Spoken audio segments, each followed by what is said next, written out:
A noite de 27 de janeiro de 2013 alterou completamente a maneira como percebo o mundo. O que ocorreu comigo não foi apenas uma tragédia, foi algo que ainda me impede de dormir até hoje, algo que carrego como um fardo na alma. Não relato essa história com facilidade, mas se ela puder servir para alertar ou ajudar alguém, aqui estou eu. Meu nome, ou melhor, vou me denominar Lucas por questões de privacidade. Eu tinha 22 anos na época, um jovem comum, estudante de engenharia na Universidade Federal de Santa Maria. Eu dividia um apartamento modesto com meu primo Renan, que estudava biologia. Renan era a pessoa mais extrovertida e otimista que conheci, e era exatamente isso que nos tornava tão próximos, já que eu sempre fui mais quieto e reservado. Naquele final de semana, Renan estava particularmente animado. Ele havia ouvido falar de uma festa na Boate Kiss, um show que prometia ser bom, e insistiu para que eu o acompanhasse. Cara, é domingo. Amanhã você pode dormir até tarde. Vamos apenas aproveitar um pouco, ele dizia. Eu hesitei. O calor do verão de Santa Maria era quase insuportável, e tudo o que queria era ficar em casa, no ventilador. Mas Renan era persuasivo, e no fim, acabei cedendo. Chegamos por volta das 22h30. A boate já estava começando a se encher, e a música alta dominava o ambiente. Renan, como sempre, foi direto para a pista, enquanto eu fiquei no bar observando. Era um lugar comum, como qualquer outro, mas havia algo naquela noite que me causava um leve desconforto. Talvez fosse o calor ou talvez o fato de eu não estar completamente à vontade. Foi enquanto eu estava encostado no balcão que avistei, pela primeira vez, a mulher de vermelho. Ela estava de pé, sozinha, no canto oposto da pista. Não dançava, não conversava com ninguém, apenas observava. Seu vestido era longo, de um vermelho vibrante, quase cintilante, e seus cabelos negros caíam pelos ombros. Ela era bela, mas não de um jeito comum. Havia algo em sua presença que parecia deslocado, como se ela não pertencesse àquele lugar. Nossos olhares se cruzaram por um breve instante, e senti um arrepio percorrer minha espinha. Eu tentei ignorar, mas não conseguia deixar de notar como ela parecia alheia a tudo ao redor, como se estivesse ali por outro motivo. Renan voltou do nada e me cutucou. Tá vendo aquela mulher? Estranho, né? Parece que ela tá olhando pra gente. Fingi que não ligava. Deve ser apenas alguém curtindo a festa. Cara, não dá bola. Mas ele insistiu. Não sei, Lucas, tem algo estranho nela. Por volta da 1h15, o show já estava em andamento. Renan estava na pista, e eu ainda no bar quando ouvi o primeiro grito. Olhei para o palco e vi uma cortina de fumaça começando a se espalhar. Em poucos segundos, o ambiente se transformou, a música parou e o pânico se instaurou. As pessoas começaram a correr, empurrando umas às outras em direção à saída. Eu me lembro de tentar acompanhar o fluxo, mas a multidão era impenetrável. Foi então que vi novamente a mulher de vermelho. Estava parada perto do palco, gargalhando, mas não era uma risada comum. Era um som que gelava o sangue, uma mistura de desdém e prazer. Ela olhava diretamente para as pessoas que corriam. De repente, começou a apontar. Ela apontava para uma porta lateral, com um gesto firme, como se estivesse indicando o caminho. Na confusão, muitos seguiram na direção que ela indicava, inclusive Renan. Eu quase fui atrás, mas algo dentro de mim hesitou. Olhando melhor, percebi que a porta levava ao banheiro. Era um beco sem saída. A mulher continuava rindo, mas ao perceber que eu tinha parado, seu rosto mudou. O sorriso desapareceu, dando lugar a uma expressão de frieza que me deixou paralisado. Foi nesse momento que uma voz ecoou na minha mente. Não era um som externo, mas algo que parecia vir de dentro de mim. Não vá, confie em mim. Eu não sei explicar, só sei que obedeci. Virei-me e segui para a saída principal, lutando contra a multidão. A confusão era indescritível. Pessoas se atropelavam, gritos e choros ecoavam em todas as direções. Eu não conseguia ver nada além da fumaça e das silhuetas desesperadas tentando encontrar uma saída. No entanto, minha mente estava fixada na visão da mulher de vermelho. Algo nela era aterrorizante de uma forma que eu nunca tinha experimentado antes. Ao passar pela multidão, tropecei e caí no chão. Foi quando vi algo que me congelou por completo. Entre os pés das pessoas que corriam, os sapatos vermelhos dela estavam parados. Eram sapatos de salto, perfeitamente limpos, intocados pela confusão ao redor. Levantei com dificuldade e continuei tentando chegar à saída principal. O ar estava tão pesado que era quase impossível respirar, mas em algum momento senti como se estivesse sendo observado novamente. Virei o rosto e a vi mais uma vez, agora parada ao lado de um grupo de pessoas que tentavam forçar a porta principal. Ela não estava mais rindo. Em vez disso, seus olhos me encaravam com uma intensidade que parecia atravessar a fumaça e as sombras. Era como se estivesse esperando algo de mim, mas eu não sabia o que. Quando finalmente consegui sair para o lado de fora, a sensação de alívio foi breve. A multidão que escapava estava em pânico, tossindo e gritando pelos amigos e parentes que ainda estavam lá dentro. Por instinto, procurei por Renan. Ele não estava entre as pessoas que conseguiam escapar. Sem pensar duas vezes, voltei para a entrada. Foi quando ouvi novamente aquela voz na minha cabeça: não entre. Era a mesma voz que me impediu de seguir para o banheiro. Era calma, firme, mas cheia de urgência. Ignorei. Eu não podia simplesmente abandonar Renan.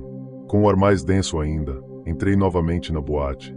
A fumaça parecia me engolir e a temperatura estava insuportável, mas o que me marcou naquele momento foi o som. No meio do caos, ouvi novamente aquela risada.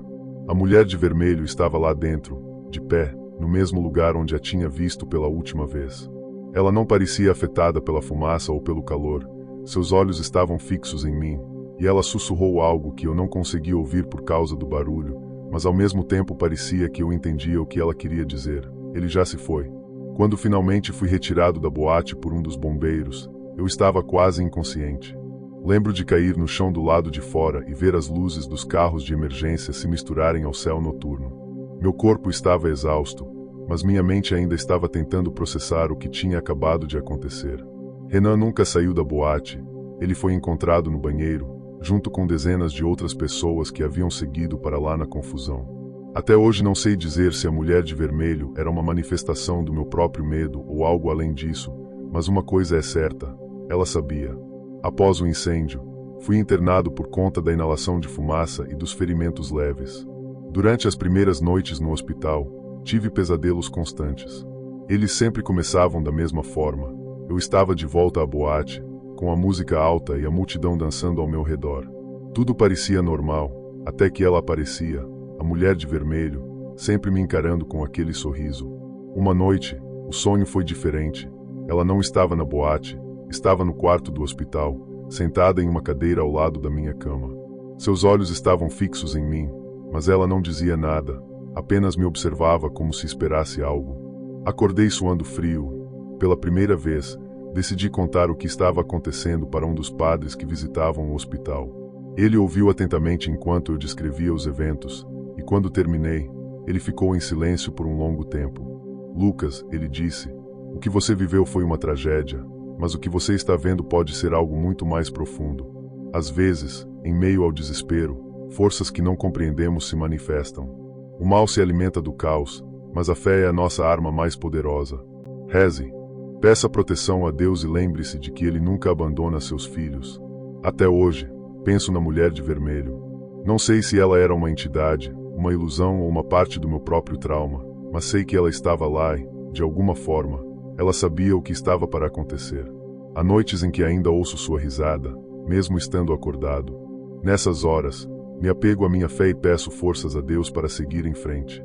Não tenho todas as respostas, mas sei que sobrevivi por um motivo. Talvez minha história sirva como um aviso ou um lembrete de que há coisas neste mundo que vão além da nossa compreensão.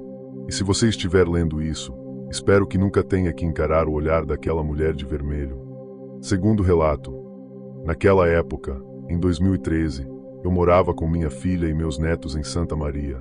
O que ocorreu naquela boate, bem, vocês sabem. A tragédia da Kiss deixou todo mundo abalado. Eu estava em casa quando a notícia chegou. Aquelas imagens na TV, os relatos dos sobreviventes, a dor nos olhos dos parentes das vítimas. Não havia como não sentir o peso daquilo. Mas sabe, para nós que somos de fé, sempre acreditamos que Deus tinha um propósito, até mesmo nas tragédias. Mas o que aconteceu com a gente naquela tarde foi mais do que uma simples tragédia. Foi algo sobrenatural, algo que mexeu com todos os nossos sentidos, algo que eu nunca pensei que fosse vivenciar. Eu estava ali, na minha rotina, como qualquer outro dia, mas uma coisa que nunca imaginei que aconteceria começou a mexer com meu espírito. Naquele momento, minha amiga Célia, que mora perto da antiga boate, chamou. Ela estava muito abalada, como todos aqui em Santa Maria, e queria conversar. Ela tem filhos que frequentavam a boate, e a dor dela era imensa. Sabia que ela precisava de apoio, então eu fui. Ela queria ir até o local da boate, ver como as coisas estavam depois da demolição. Eu, como sempre, estava mais para a fé, achava que a gente tinha que ajudar a cidade a se reerguer, orando e apoiando os outros. Mas Célia estava curiosa, queria ver com os próprios olhos, entender o que realmente havia acontecido por lá. Chegando perto do local da boate, um lugar onde antes havia risos, danças e festas, tudo parecia muito diferente. A boate tinha sido demolida, mas ainda havia algo ali no ar, algo que não se via, mas estava lá. O sol estava forte, mas o ambiente tinha um peso no ar. Célia e eu começamos a andar lentamente, sentindo aquele clima estranho. Eu, como uma mulher de fé, pedia a Deus para nos proteger, não só de qualquer mal, mas daquilo que poderia estar nos esperando ali. Eu não conseguia explicar, mas havia algo que me deixava com o coração apertado, um sentimento de angústia.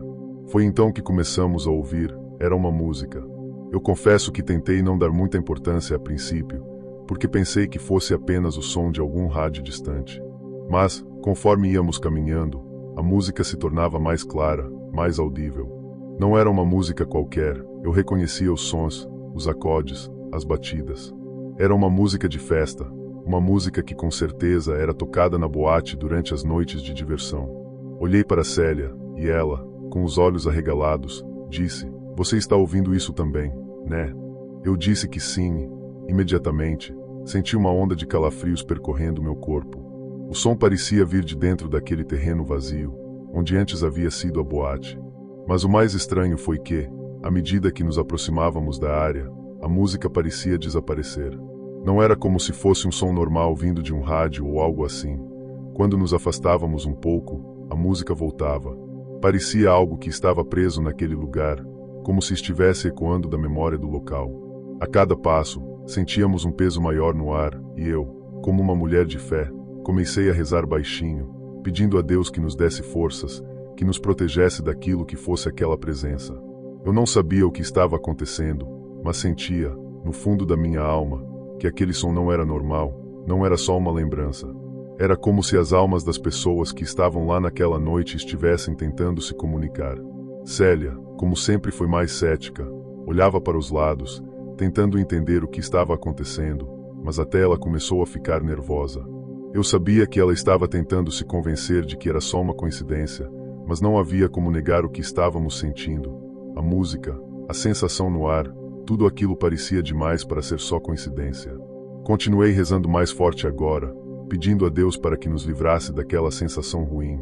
E, de repente, o som parou. Eu olhei para Célia, e ela me disse: "A música parou." Era como se tivesse sumido, mas algo ainda estava ali. Eu olhava para o terreno vazio, para o lugar onde antes haviam tantas festas e risos, e sentia como se aquelas almas ainda estivessem por ali. Não era só a música, não era a sensação de que aquele lugar estava carregado com algo mais, algo que não podia ser explicado, algo sobrenatural, algo que nós não podíamos ver, mas podíamos sentir. Quando saímos dali, sentíamos um alívio, mas também uma sensação de que aquele lugar era mais do que apenas um pedaço de terreno vazio. Era como se as lembranças daquela noite de tragédia estivessem presas ali, como uma energia pesada que não se dissipava facilmente. Depois daquele dia, nunca mais passamos perto daquele terreno sem fazer uma oração. Nunca mais sem pedir a Deus que iluminasse aquele lugar, que trouxesse paz para as almas que talvez ainda estivessem ali. E eu, até hoje, quando passo por perto de onde era a boate, fecho os olhos e rezo. Terceiro relato. Eu não sou de compartilhar coisas assim, ainda mais algo que me deixou tão marcada. Acredito que só estou fazendo isso porque carrego um sentimento de que devo algo maior a Deus. Quando algo assim acontece, você percebe que há coisas neste mundo que estão além do nosso entendimento.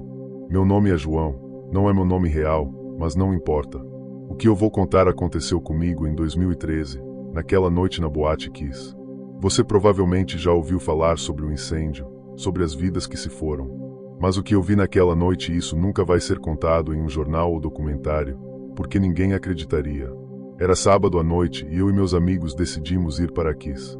Era nossa rotina, um jeito de descontrair depois da faculdade e esquecer os problemas. Eu não era o tipo que gostava de balada lotada, mas naquela noite me deixei levar. A noite começou como qualquer outra, a música estava alta, as pessoas dançavam, e o calor dentro da boate era quase insuportável. Havia algo no ar, uma sensação que eu não conseguia explicar, como se algo estivesse errado. E foi aí que eu a vi pela primeira vez. Ela estava parada perto do palco, uma mulher jovem, muito bonita, usando um vestido vermelho que parecia brilhar sob as luzes. No começo, achei que fosse só alguém diferente, talvez uma artista ou alguém que queria chamar atenção, mas havia algo nela que me fez parar. Não sei se foi o jeito que ela olhava para as pessoas ou a sensação estranha que sentia ao notar sua presença. O olhar dela era algo que eu nunca tinha visto antes. Não era só beleza, era como se ela enxergasse algo além do que estava ao nosso redor. Ela não estava dançando, não estava rindo ou conversando com ninguém, apenas observava. Tentei ignorar aquilo, pensando que era só uma impressão. Voltei a me focar nos meus amigos e na música, mas, de tempos em tempos, meu olhar era atraído de volta para ela, e sempre que eu olhava, ela estava parada no mesmo lugar, como se estivesse esperando por algo. Lembro que pensei, que coisa estranha. Mas, em meio ao som da banda, as conversas e a bebida, acabei deixando isso de lado. Foi quando a coisa começou a mudar. Eu tinha acabado de voltar do bar com um copo na mão quando o ambiente pareceu ficar mais denso, como se o ar tivesse mudado. Algumas pessoas começaram a tossir, mas ninguém deu muita atenção. Era comum o ambiente ficar abafado com tanta gente.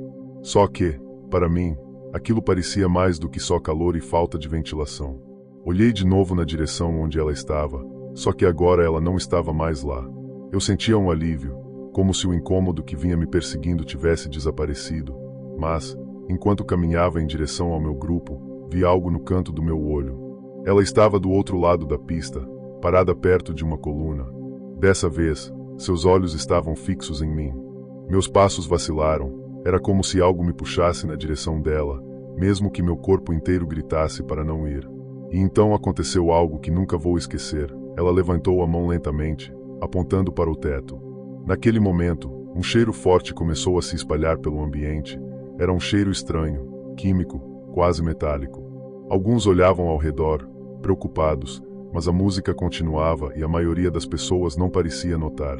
Senti um calafrio, e a primeira coisa que me veio à cabeça foi sair dali, mas o que me segurou foi o olhar dela. Não sei explicar, mas parecia que ela queria me alertar sobre algo. Foi quando ouvi um estalo, um som seco vindo de cima, seguido de gritos. O resto da noite virou um caos completo. O fogo começou rápido demais, como se estivesse esperando para se espalhar. A fumaça encheu o ambiente em segundos, e tudo ficou escuro e confuso.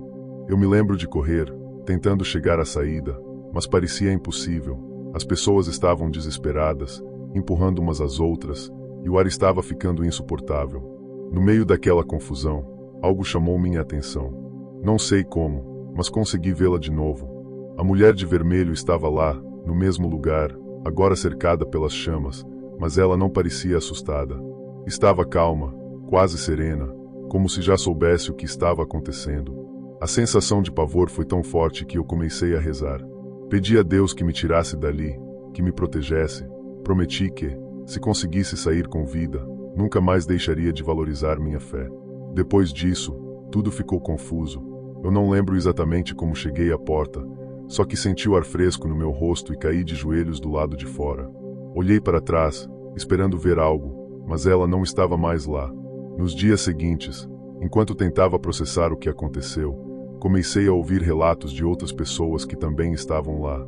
Gente que dizia ter visto uma mulher de vestido vermelho antes do incêndio, gente que afirmava que ela tentou avisar, mas ninguém deu atenção. Eu não sei quem ou o que ela era, um espírito, um presságio ou talvez algo que só Deus possa explicar. O que eu sei é que, depois daquela noite, minha vida mudou completamente. Não dá para passar por algo assim e continuar a mesma pessoa. Quarto relato. Eu não sei por onde começar, acho que nunca vou saber. Eu sou Isabel, sou de Santa Maria, e aqui todo mundo conhece a história da Boate Kiss. Isso aconteceu em 2013, e até hoje, quando a gente fala sobre aquilo, a cidade parece se silenciar por um instante, como se o próprio vento segurasse a respiração para não lembrar do que aconteceu.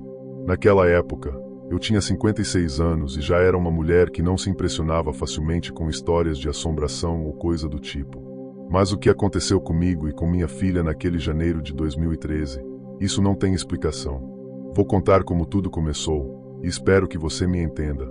Eu não sou de ficar falando de Deus o tempo inteiro, mas sei que Ele esteve ao meu lado durante tudo isso e foi a única coisa que me manteve em pé. Eu estava em casa na noite daquela tragédia. Minha filha, Júlia, estava fora, na casa de uma amiga. Eu, como sempre, rezava o terço enquanto fazia a comida. Santa Maria é uma cidade pequena, então não tinha muito o que fazer à noite, mas sempre gostamos de ficar em casa, em paz. Às vezes, a gente escuta as pessoas falando sobre as coisas da cidade, mas naquela noite a sensação era de que algo estava pesado no ar. Eu não sabia explicar, mas sentia. Era por volta de umas 3 horas da manhã quando minha filha chegou em casa, apavorada. Ela entrou correndo, trêmula, com os olhos arregalados e a respiração ofegante. Perguntei o que tinha acontecido, e ela me contou que a boate onde ela e os amigos tinham ido estava em chamas. Ela disse que, quando o fogo começou, todo mundo correu para a saída, mas as portas estavam trancadas. Foi um inferno, minha filha disse. Ela e mais alguns amigos conseguiram fugir, mas pela expressão no rosto dela eu sabia que ela não estava bem. O pânico ainda estava nos olhos dela. Nós nos sentamos ali e ela tentou explicar tudo, mas as palavras saíam desconexas. Eu a abracei e rezei, falei com Deus para nos proteger, para proteger os jovens que ainda estavam lá dentro e para que ninguém mais sofresse. Naquele momento, a cidade parecia ter parado, como se o tempo tivesse congelado. Foi então que algo estranho aconteceu. Eu costumo tirar fotos da minha família.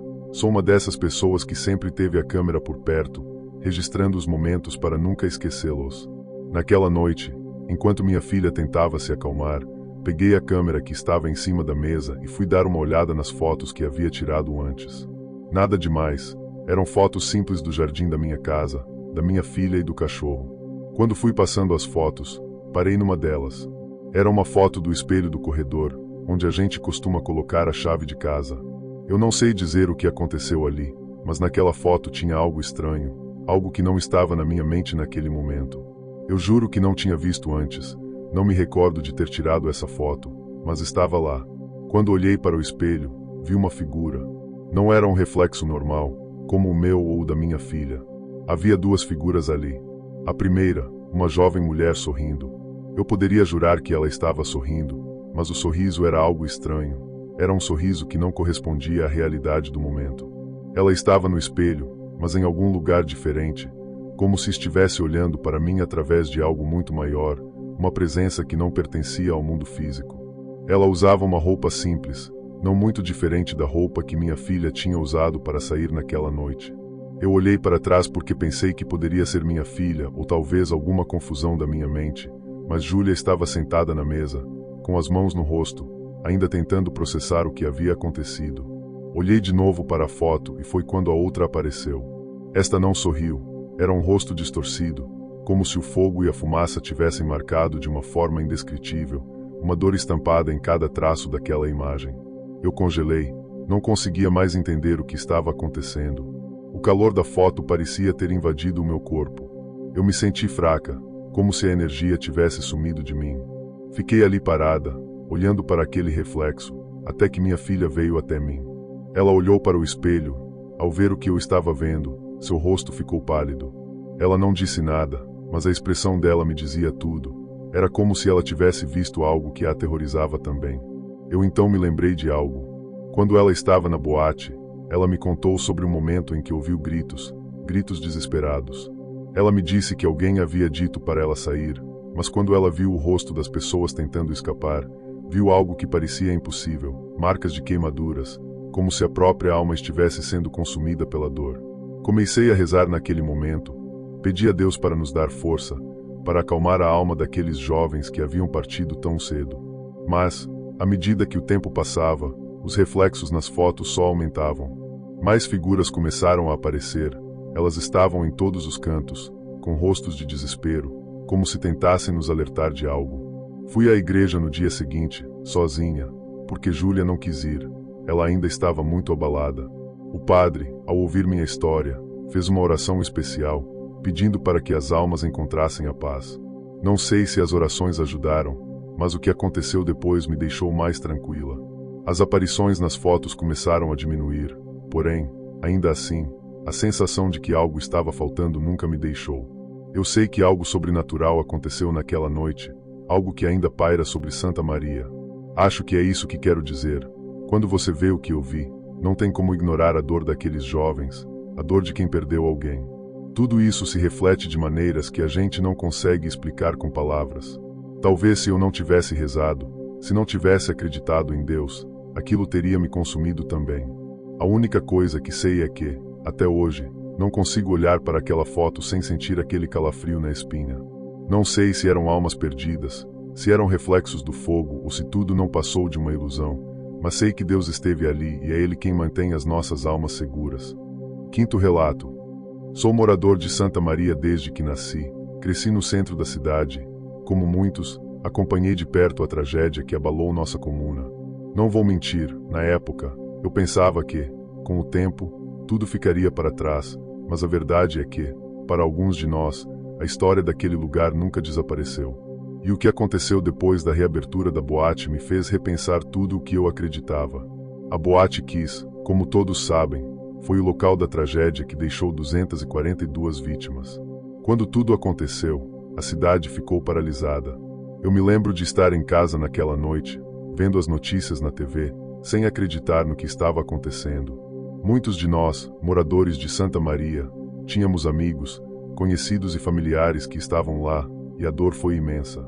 Mas o que eu nunca imaginei é que, após meses de investigação e reforma, a boate fosse reabrir. A primeira vez que soube disso foi em uma conversa com meu primo João, que sempre foi um pouco mais curioso sobre o sobrenatural. Tonho, sabia que estão tentando reabrir a Kiss, ele me disse um dia, com um sorriso estranho no rosto. Eu ouvi falar que, quando eles começaram a fazer as reformas, algumas pessoas começaram a falar que algo estava acontecendo lá dentro, coisa estranha, como se o lugar fosse possuído. No começo, achei que era só mais uma daquelas histórias que as pessoas adoram espalhar, mas logo comecei a ouvir mais sobre o assunto. Até alguns amigos que trabalharam nas reformas me contaram coisas que me deixaram com a pulga atrás da orelha. A Boate Kiss, para quem não conhece Santa Maria, fica na Avenida Presidente Vargas, uma das principais da cidade, perto do centro. O bairro é agitado, com bastante comércio e vida noturna, mas também tem sua parte silenciosa, com ruas mais tranquilas e sem movimento. O prédio da boate, mesmo reformado, ainda carregava uma energia estranha, como se as paredes tivessem absorvido as memórias de tudo o que aconteceu ali. Na reabertura, o local parecia moderno, com novas luzes e uma decoração que tentava esconder as marcas do passado. Mas, por mais que o lugar tivesse sido alterado, havia algo em seu ambiente que era impossível negar, como se, ao entrar, você fosse imediatamente transportado para um espaço diferente. Uma sensação de que o tempo havia parado naquele exato momento da tragédia. Eu fui convidado para ir na primeira noite de reabertura, junto com meu primo João e alguns amigos.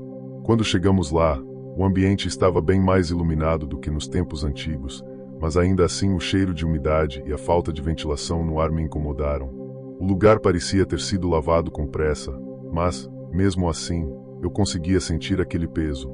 À medida que a noite avançava, a boate começou a encher. Era uma mistura de festa e de desconforto, como se todo mundo estivesse ali, mas ninguém estivesse realmente à vontade. As conversas eram baixas, de vez em quando, ouvia-se uma risada nervosa. O som estava bem alto, mas havia algo na música que parecia fazer o ambiente ainda mais opressor. Talvez fosse o tipo de música, algo mais pesado, ou talvez fosse o fato de que lá dentro não conseguíamos deixar de lembrar de tudo o que tinha acontecido. Eu estava conversando com meu amigo Luí, quando uma sensação estranha tomou conta de mim, um calafrio que subiu pela espinha. Fui até o banheiro e, ao entrar, a primeira coisa que notei foi o espelho grande bem em frente à pia. Ele refletia o ambiente, mas algo estava errado. O reflexo parecia diferente, como se algo se movesse no fundo do vidro, mas quando olhei mais de perto, percebi que não havia nada ali além de mim mesmo. O resto da noite seguiu, mas eu não conseguia tirar da cabeça a estranha sensação que tive naquele momento. Decidi ir embora mais cedo e, no caminho para a saída, ouvi meu primo João falar baixinho: "Tonho, Você viu a sombra no espelho. No momento, pensei que ele estava brincando, mas a expressão no rosto dele me fez parar. Ele estava sério. Ele contou que, enquanto estava no banheiro, havia visto uma sombra se movendo atrás dele no reflexo. Ele olhou para trás, mas não havia nada. A sensação de ser observado, de que algo estava ali, parecia tomar conta do ambiente, e ele não foi o único a perceber. Durante a semana seguinte, o boato sobre a tal sombra no espelho se espalhou. Mais pessoas começaram a contar que, ao olhar para os espelhos da boate, viam algo ou alguém que não estava realmente lá. Alguns falaram de uma presença estranha, como se alguém estivesse os observando o tempo todo, mas, ao virarem, não havia ninguém por perto. As histórias de uma presença espiritual começaram a se multiplicar. Vários frequentadores começaram a associar essa sombra ao espírito das vítimas que não haviam encontrado paz.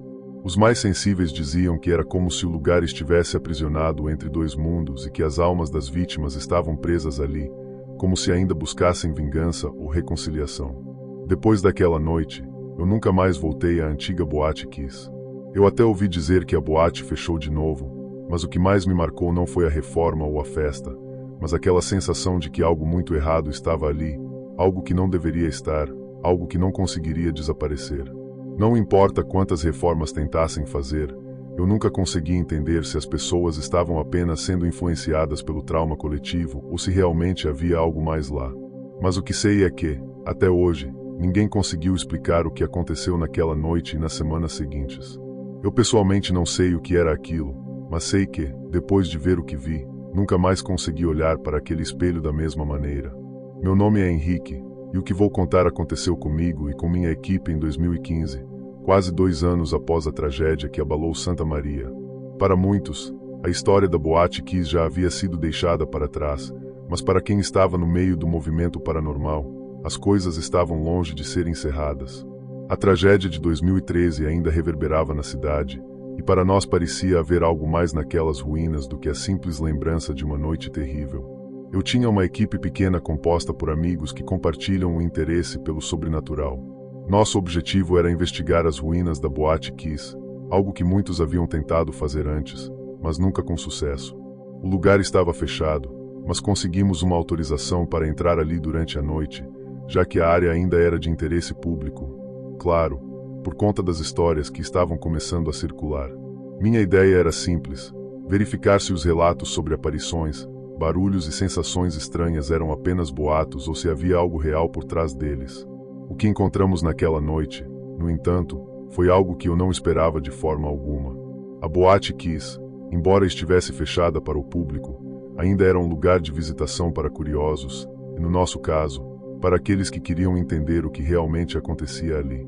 O prédio estava praticamente em ruínas, com paredes parcialmente destruídas, vidros quebrados e os restos da estrutura que havia sido o palco da tragédia ainda visíveis. A Avenida Presidente Vargas estava calma naquele dia, sem o movimento típico da cidade, e o vento fazia as árvores ao redor balançarem, criando um som que parecia quase arrepiante. Quando chegamos lá, por volta das 23 horas, a cidade estava silenciosa, exceto pelo som de nossos passos e da equipe se preparando. Tínhamos câmeras, gravadores de voz, sensores térmicos e alguns outros equipamentos, mas o mais importante era a nossa atenção. A sensação no ar era pesada, e os moradores locais, que sempre evitavam falar sobre a Kiss, se limitavam a olhares furtivos quando falávamos sobre o que íamos fazer ali. Enquanto nos preparávamos, um dos nossos investigadores, o Lucas, comentou sobre um relato recente. Ele havia conversado com um ex-funcionário da boate que alegava ter visto algo estranho algumas semanas antes, uma figura alta, vestindo roupas escuras, que desaparecia do nada. Tem algo ali, algo que não foi embora, disse Lucas, olhando para o prédio de longe. Eles não conseguiram fazer o trabalho completo. Acho que as vítimas ainda estão presas ali. Na hora, eu dei de ombros. Talvez o cara estivesse apenas tentando se livrar do medo de algo que ele não entendia. Mas logo vi que eu estava errado. A entrada foi a parte mais fácil. Estávamos dentro do prédio e as luzes das lanternas cortavam a escuridão, iluminando as paredes gastas e os destroços. Cada passo nosso parecia ecoar, reverberando nas paredes vazias. As câmeras estavam ligadas e os sensores térmicos começaram a registrar variações de temperatura, mas nada muito anormal no começo. O silêncio era profundo, Não havia sons naturais, como o vento ou até o movimento dos animais, como seria de esperar em uma área abandonada. Era um silêncio pesado, algo que você sentia no peito. O ar estava frio e o cheiro de mofo e decomposição era forte, mas nada comparado à sensação de estar em um lugar que parecia estar esperando por algo ou alguém. Ficamos ali vasculhando as partes mais visíveis da boate por cerca de 1 hora, e foi então que começamos a sentir que algo estava errado. O som da nossa respiração, o peso do ar, tudo parecia mais denso do que deveria ser. Foi Lucas quem percebeu primeiro. Henrique, olha lá, ele sussurrou, apontando para o fundo do prédio. Eu segui o olhar dele e vi, à distância, uma figura escura em pé, na frente de uma das antigas portas. Era difícil de definir. No começo estava muito longe e a escuridão parecia engolir a figura, mas era impossível não perceber. Era como se alguém estivesse parado ali, completamente imóvel, vestindo roupas escuras, quase como se fosse uma sombra. Mas não era uma sombra comum, era uma figura sólida, mas ao mesmo tempo vazia, como se estivesse apenas esperando algo. Quem é aquele cara? Perguntei, minha voz falhando levemente. Lucas não respondeu de imediato, e a tensão aumentou. Nossos olhos estavam fixos na figura, e, antes que pudéssemos fazer qualquer movimento, ela desapareceu diante de nós, como se tivesse se dissolvido na escuridão. Foi um instante, mas parecia ter durado uma eternidade. Todos nós ficamos congelados, tentando entender o que tinha acontecido. Não havia como aquela figura ter saído de lá tão rápido. O prédio não tinha outros acessos visíveis, e qualquer pessoa que estivesse ali teria que passar por nós. Eu vi algo. Não foi coisa da minha cabeça, disse Lucas, com a voz trêmula. Ele estava visivelmente abalado. Decidimos ir até o local onde a figura estava, e ao chegarmos encontramos apenas o vazio. Não havia ninguém. A tensão aumentava, e as câmeras que estávamos usando não registraram nenhuma variação. Naquele momento, foi como se, por algum motivo, as imagens daquilo não pudessem ser capturadas. Foi então que uma sensação ainda mais estranha tomou conta de nós. O ar estava mais pesado, o silêncio mais profundo, e sentíamos que estávamos sendo observados, como se algo estivesse à nossa espreita, como se no centro de uma presença invisível que não queria que estivéssemos ali. Ainda assim, decidimos continuar a investigação. Não era possível explicar racionalmente o que havia acontecido, mas todos nós sabíamos que aquilo não era normal. Quando saímos do prédio, depois de mais algumas horas tentando encontrar algum vestígio da figura, sentíamos um cansaço estranho. Não era só físico, mas mental também, como se a presença daquela figura tivesse nos ido de alguma forma. Desde aquela noite, nunca mais voltamos à Boate Kiss. Não importa quantas pessoas ainda tentem investigar o local ou encontrar respostas, para mim o que vimos naquela noite não pode ser explicado. O homem de preto, como passamos a chamar a figura, não parecia ser um homem comum, mas algo mais, algo que estava lá desde a tragédia, algo que nunca havia saído. Eu ainda tento entender o que realmente aconteceu, mas a verdade é que, ao olhar para aquele lugar agora, não vejo mais apenas as ruínas de um prédio, mas um ponto de encontro entre o mundo dos vivos e os mortos, algo que nunca vai ser verdadeiramente resolvido. Eu sei que há quem duvide, mas para mim o homem de preto é real. E até hoje, ninguém consegue explicar o que ele queria ou por que apareceu ali.